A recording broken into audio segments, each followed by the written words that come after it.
নমস্কাৰ এই মুহূৰ্তত আহি পৰিছে সন্ধিয়াৰ কেইবাটাও বিগ ব্ৰেকিং নিউজ আৰু এনে ধৰণৰ খবৰসমূহ নিতৌ চাবৰ কাৰণে চেনেলটো সাবস্ক্ৰাইব কৰি ভিডিঅ'টোত এটা লাইক কৰি দিব। এই মুহূৰ্তত জনাই আছো এটা গুৰুত্বপূৰ্ণ খবৰ। চন্দ্ৰত দাগ আছে কিন্তু প্ৰধানমন্ত্ৰী নৰেন্দ্ৰ মোদীৰ এটাও দাগ নাই। প্ৰধানমন্ত্ৰী নৰেন্দ্ৰ মোদীৰ প্ৰশংসাত পঞ্চমুখ হৈ এই মন্তব্য কৰিছে কংগনা ৰাণাৱতে। আন এটা খবৰ, বিজেপি চৰকাৰে সংসদত ৱাকফ বিলখন আইনলৈ ৰূপান্তৰিত কৰিলে। এই আইনখন সংবিধান বিৰোধী। মুছলমানৰ পাছতে খ্ৰীষ্টানৰ ওপৰতো এতিয়া অত্যাচাৰ চলাব বিজেপি আৰু আৰএছএছে। বিজেপি আৰু আৰএছএছৰ ষড়যন্ত্ৰক লৈ সৰব হৈ পৰিছে ইমৰান প্ৰতাপগড়ী। গুজৰাটত আজি ইমৰান প্ৰতাপগড়ী আৰু ৰাহুল গান্ধীয়ে কৈছে বিজেপি আৰু আৰএছএছৰ পৰা সাৱধানে থাকিব লাগিব। দেশৰ জনতাৰ ওপৰত লাহে লাহে অত্যাচাৰ আৰম্ভ কৰিছে বিজেপি চৰকাৰে।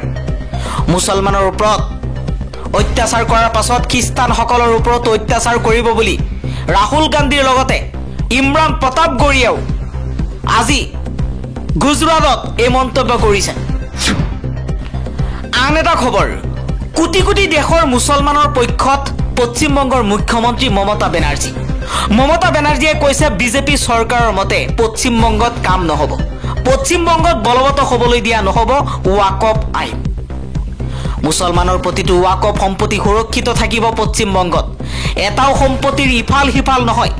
লাখ লাখ মুছলমানৰ প্ৰতিবাদৰ মাজতে পশ্চিমবংগৰ মুখ্যমন্ত্ৰী মমতা বেনাৰ্জীয়ে এই ঘোষণা কৰিছে।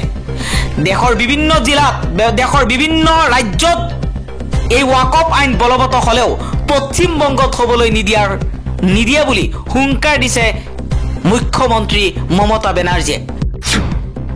পৰৱৰ্তী খবৰ, মুখ্যমন্ত্ৰী হিমন্ত বিশ্ব শৰ্মাই কৈছিল কেৰাণী বা মোহৰীয়ে যদি ২,০০০ টকা খায় তেতিয়া বাঘৰ দৰে জঁপিয়াই পৰিব। কিন্তু এপেক্স বেংকত যেতিয়া কোনোবাই ৮০ লাখ টকা খালে, ৬০ লাখ টকা খালে তেতিয়া বাঘটো মানে চকু কাণ মুদি শুই থাকিব। দুজন বিধায়ক প্ৰত্যক্ষভাৱে জড়িত বাঘটো শুই আছে। বাঘটোৱে এতিয়াও সাৰ পোৱা নাই।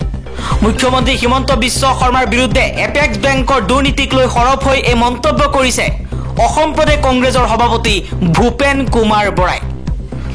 ভূপেন বৰাই লগতে কৈছে হিমন্ত বিশ্ব শৰ্মা হৈছে দুৰ্নীতিৰ ৰজা। পৰৱৰ্তী খবৰ, ২০২৬ চনৰ বিধানসভা নিৰ্বাচন ওচৰ চাপি আহিছে। এতিয়া বিভিন্ন দলে বিভিন্ন প্ৰতিশ্ৰুতি দিয়াও আৰম্ভ হৈছে। ২০২৬ চনত কংগ্ৰেছৰ চৰকাৰ আহিলে অসমৰ প্ৰতিখন বিহু কমিটিক ৩ লাখকৈ টকা দিয়াৰ প্ৰতিশ্ৰুতি দিছে কংগ্ৰেছে। আন এটা খবৰ, বিহাৰৰ মুখ্যমন্ত্ৰী নীতিশ কুমাৰক উপ প্ৰধানমন্ত্ৰী পাতিব লাগে। এই প্ৰস্তাৱ প্ৰাক্তন কেন্দ্ৰীয় মন্ত্ৰী তথা বিজেপিৰ জ্যেষ্ঠ নেতা অশ্বিনী কুমাৰ চৌবে। বিজেপিৰ জ্যেষ্ঠ নেতা অশ্বিনী কুমাৰ চৌবে কৈছে যে নীতিশ কুমাৰক উপ প্ৰধানমন্ত্ৰী পাতিব লাগে। আন এটা খবৰ, ৰাজ্যৰ ভিন্ন প্ৰান্তত প্ৰচণ্ড বৰষুণ। দিনতেই অন্ধকাৰ হৈ পৰিছে ৰাজ্যৰ কেইবাখনো জিলা। ৰাজ্যৰ বিভিন্ন প্ৰান্তত ভয়ংকৰ পৰিৱেশ, ধূলি ধুমুহা। আপোনাৰ অঞ্চলতো বতৰে কালৰূপ ধাৰণ কৰিছে নেকি? ১২খনকৈ জিলালৈ সতৰ্কবাণী জাৰি কৰিছে। আন এটা খবৰ, ধৰ্মীয় অনুভূতিত আঘাত সনাৰ বাবেই গ্ৰেপ্তাৰ কৰা হৈছে শফিকুল আলী। ভগৱান ৰামক লৈ আপত্তিজনক মন্তব্য কৰিছিল এইগৰাকী যুৱকে। গ্ৰেপ্তাৰ কৰা হৈছে শফিকুল আলী নামৰ যুৱকজনক। ছ'চিয়েল মিডিয়াৰ এক পোষ্টত কৰিছিল আপত্তিজনক মন্তব্য, কমেণ্ট কৰিছিল। কমেণ্ট কৰাৰ পাছতে গ্ৰেপ্তাৰ হৈছে যুৱকজন। বৰ্তমান প্ৰত্যেকজন মানুহ ছ'চিয়েল মিডিয়াত জড়িত। আপোনালোক সাৱধান হ'ব লাগিব। যি টি কথা কমেণ্টত লিখিব নোৱাৰিব, লিখিলে বিপদ হ'ব পাৰে আপোনাৰ। পৰৱৰ্তী খবৰ, আজি ভাৰতলৈ অনা হ'ব মুম্বাই আক্ৰমণৰ মূল অভিযুক্ত তাহাউৰ ৰাণাক। আমেৰিকাৰ পৰা এখন বিশেষ বিমানেৰে লৈ অনা হৈছে ৰাণাক। পৰৱৰ্তী খবৰ, তুমুল শিলাবৃষ্টিৰ ফলত বজ্ৰ পৰি প্ৰাণ গৈছে ১৯জনকৈ লোকৰ। খেতি পথাৰৰো বিস্তৰ ক্ষতিসাধন হৈছে।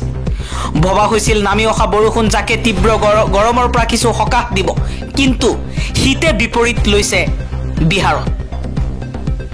বজ্ৰপাত আৰু শিলাবৃষ্টিৰ ফলত সম্পূৰ্ণৰূপে বিধ্বস্ত হৈ পৰিছে বিহাৰ। ৰাজ্যজুৰি ধাৰাবাহিকভাৱে শিলাবৃষ্টি আৰু বজ্ৰপাতৰ ফলত কেইবাজনো লোকৰ প্ৰাণহানি হোৱাৰ লগতে খেতি পথাৰৰ বিস্তৰ ক্ষতি হৈছে। সৰ্বভাৰতীয় সংবাদ মাধ্যমৰ সূত্ৰ অনুসৰি 8 এপ্ৰিলৰ পৰা বিহাৰৰ বতৰ সলনি হৈছে। প্ৰবল বৰষুণ, শিলাবৃষ্টি আৰু বজ্ৰপাতৰ ফলত কেইবাখনো জিলাৰ যথেষ্ট ক্ষতিসাধন হৈছে। যোৱা 48 ঘণ্টাত ৰাজ্যত 19জনকৈ লোকৰ মৃত্যু হৈছে। পৰৱৰ্তী খবৰ, কাৰাগাৰত জাতি ব্যৱস্থাৰ অন্ত পেলোৱাৰ নিৰ্দেশৰ 7 মাহ পাছতো বিভ্ৰান্তি অব্যাহত। ভাৰতীয় কাৰাগাৰত জাতিভিত্তিক ব্যৱস্থা বিলুপ্ত কৰাৰ উচ্চতম ন্যায়ালয়ৰ নিৰ্দেশ জাৰি হোৱাৰ 7 মাহ পাছতো ইয়াত প্ৰয়োগ সন্দৰ্ভত বিভ্ৰান্তি অব্যাহত আছে।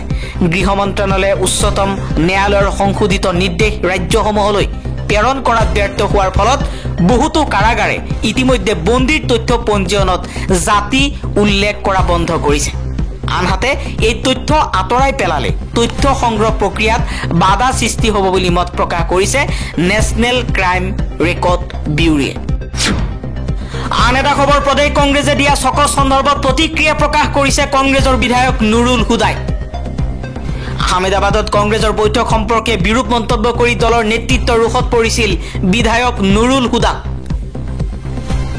পঞ্চায়ত নিৰ্বাচনৰ পৰিৱৰ্তে বৈঠকত ব্যস্ত থকাক লৈ মন্তব্য কৰিছিল ৰূপহীহাটৰ বিধায়কগৰাকীয়ে। অসম প্ৰদেশ কংগ্ৰেছ কমিটিয়ে জাৰি কৰা কাৰণ দেখুৱাৰ জাননীৰ প্ৰতিক্ৰিয়া প্ৰকাশ কৰি নুৰুল হুদাই দল বিৰোধী কামত কোনো ধৰণৰ জড়িত হোৱাৰ কথা অস্বীকাৰ কৰে।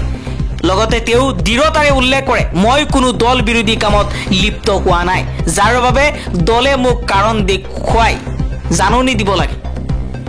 কংগ্ৰেছৰ বিধায়কগৰাকীয়ে প্ৰয়োজন হলে উত্তৰ দিবলৈ সাজু বুলি উল্লেখ কৰি তেওঁ কৈছে, যদি মোক কাৰণ দেখুৱাই জাননী দিয়া হয়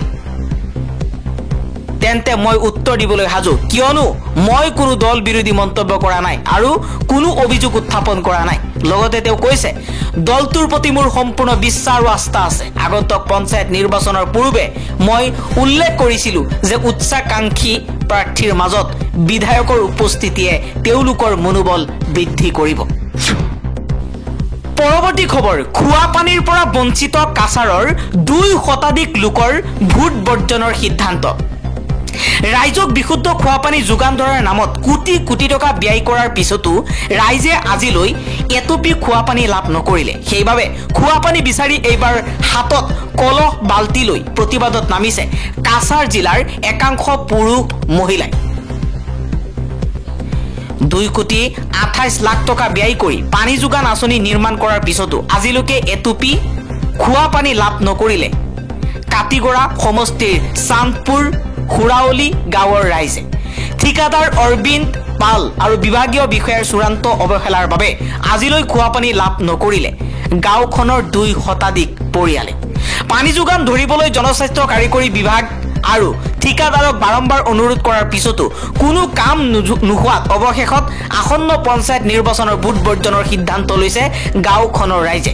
লগতে জনস্বাস্থ্য কাৰিকৰী বিভাগ হাই হাই আদি শ্লোগান দি মুখ্যমন্ত্ৰী হিমন্ত বিশ্ব শৰ্মাক কৈছে যে অতি সোনকালে এই সমস্যাটো দূৰ কৰক, নহলে আমি ভোট বৰ্জন কৰিম।